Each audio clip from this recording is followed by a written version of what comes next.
सिमर की सास की सारी जिंदगी किराए के मकान में ही बीती, लेकिन जब बेटा कमाने लायक हुआ तो उसने अपना बड़ा मकान बनाया। क्या है माँ, इतनी लंबी लिस्ट मेहमानों की?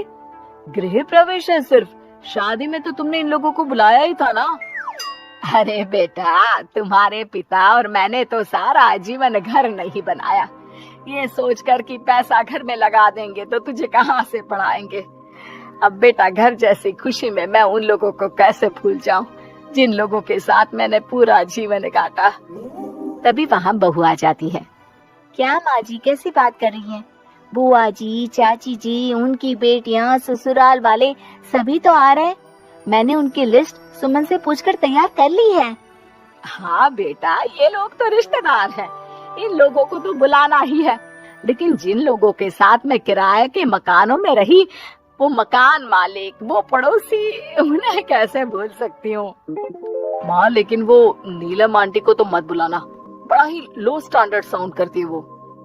हाँ माँ, और वो किरण को भी। उनका पति और बेटा खाते कितना है। और नहीं तो क्या, शादी में भी 2000 रुपए वाली प्लेट में दनादन खा रहे थे। माँ कुछ नहीं बोलती, कमरे में चली जाती है। तुम्हारी माँ की तो चोचले ही अलग है, न जाने लोगों को क्या बताना चाहती हैं। अरे आस पड़ोस को तो ऐसे पूछ रही है जैसे कि रिश्तेदार। हाँ, जानता हूँ माँ को, वो किसी से जुड़ती है तो दिल से जुड़ती है। वैसे बात करता हूँ उनसे। सभी अपने अपने काम में लग जाते हैं। सास को नींद आ जाती है और वो सो जाती है। लग रहा है कि गुस्सा होकर सो गई। कपड़े भी अपने बाहर फेंक कर गई हैं। बहू है ना, नौकरानी जैसी, कर लेगी काम। बड़बड़ करती बहू सास के कमरे में जाती है और कपड़ों को उनकी अलमारी में रखती है कि तभी उसके हाथ में एक एल्बम और कुछ खत लगते हैं। अरे ये क्या है? बहू एल्बम देखती है जहाँ नीलम आंटी और सास के साथ छोटा सा उसका सुमन खड़ा होता है। इनके बचपन की फोटो। वो सारी फोटो देखकर जब खत को खोलती है तो वो किरण का होता है। बहू खत पढ़ने लगती है। खत में लिखा होता है, तू पैसे की चिंता ना कर, सुमन की पढ़ाई में कोई कमी ना हो, हम पड़ोसी नहीं बहने हैं। तभी सास जग जाती है। अरे बहू, क्या हुआ? कुछ चाहिए था क्या? बहू बात घुमा देती है। माँ जी, वो इनकी फोटो देख रही थी नीलम आंटी के साथ। कितनी सुंदर लग रही है ना आंटी। हाँ, दिखा तो जरा फोटो। बहू सास को फोटो देती है। सास फोटो देखकर कहती है, याद आता है, तेरे ससुर जी तो थे नहीं, काम के लिए 10 दिनों के लिए शहर से बाहर गए थे।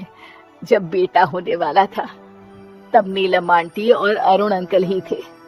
आंटी बेचारी रात भर मेरे साथ बैठी रही तो अंकल भाग भाग कर दवाई का इंतजाम कर रहे थे। बेटे के होने के बाद भी जब तक मैं घर नहीं आई मेरे पास ही रहे। रिश्तेदार तो आए थे मुंडन में 10 दिनों के बाद। बहू सुनकर खुश होती है। तभी नजर खत पर पड़ती है। माँ, ये किरण आंटी को आपने पैसे वापस कर दिए? हाँ, वो भी समझ कैसे कैसे किए मैं ही जानती हूँ। सुमन की पढ़ाई के लिए पैसों की जरूरत थी। रिश्तेदारों ने तो साफ बोल दिया था कि किसी होटल में काम पर लगा दो। कई लोग बर्तन धोने के साथ पढ़ाई करते हैं, लेकिन किरण आंटी, उन्होंने अपने बुढ़ापे के लिए बचाए हुए पैसों को सुमन की पढ़ाई के लिए दे दिए। यानी कि आज ये जो कुछ भी है वो किरण आंटी के कारण ही ना? हाँ बहू, ऐसे ऐसे पड़ोसी हुआ करते थे जो किसी रिश्ते के नाम से नहीं बल्कि अपनेपन से भरे थे।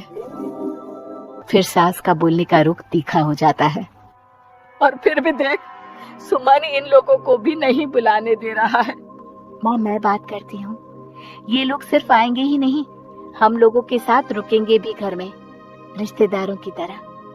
सास बहू बेटे से पूछकर एक एक घर जाकर पड़ोसियों को एक दिन रहने का न्योता दे आते हैं। और फिर वो दिन भी आ जाता है जब घर में गृह प्रवेश होता है। अरे हम लोगों का कमरा कहाँ है? बड़ा कमरा देना हम लोगों को, खुला खुला। सुमन परेशान हो जाता है कि वो क्या करे, कहाँ किसका सामान रखे, कि वहीं किरण पड़ोसन आ जाती है। अरे सुमन, परेशान ना हो बेटा, हमारे कमरे में रख दो उन लोगों का सामान, हम तो तेरी माँ के साथ ड्राइंग रूम में एडजस्ट हो जाएंगे। और हमारा कमरा कहाँ है? सुमन, जरा सामान कमरे में तो रखवा दो। अरे ये क्या, मेरे कमरे में तो सफाई ही नहीं है। अरे बता देती सुमन, हम कहीं और रह लेते। तभी वहाँ नीलम झाड़ू लेकर आ जाती है। अरे बबली दीदी कैसी बात कर रही है, चलिए मैं साफ किए देती हूँ कमरा। वहीं मामी जी भी आ जाती हैं। अरे सुमन दीदी, सबसे छोटा कमरा हम लोगों को ही देना था क्या? मायके की कोई परवाह नहीं है। वो मामी जी, किरण आंटी और नीलम आंटी की फैमिली एक ही कमरे में है ना, तो इसलिए आप और मामा दो ही तो लोग हैं। तो मामी तो बहू के मुंह से ये बात सुनकर गुस्से से लाल पीली हो जाती है। अरे वाह जी वाह, बहू की जुबान तो देखो कितना बोल रही है। इतना बोलने वाली बहुएं भी होती है क्या? अरे रहने दो, जब मेरी बहन ने ही मेरे बारे में नहीं सोचा तो किसी और से क्या उम्मीद करे। दोनों सामान पैक करके घर से निकल ही रहे होते हैं कि नीलम आ जाती है। अरे राकेश भैया, मैं भी सुमन की तरह ही तो हूँ। आप तो हम लोगों को इतने साल से जानते हैं। हाँ, तुम लोग तो मेरी बहन से चिपकी रही गोंद की तरह। खैर कोई बात नहीं, रहो बड़े कमरे में। तभी अरुण वहाँ आ जाता है, जो नीलम का पति है। अरे अरे भाई साहब, थोड़ा तो वक्त दीजिए, हम सारे छोटे कमरे में शिफ्ट हो रहे हैं। सारे पड़ोसी छोटे कमरे में चले जाते हैं और मामा मामी बड़े कमरे में।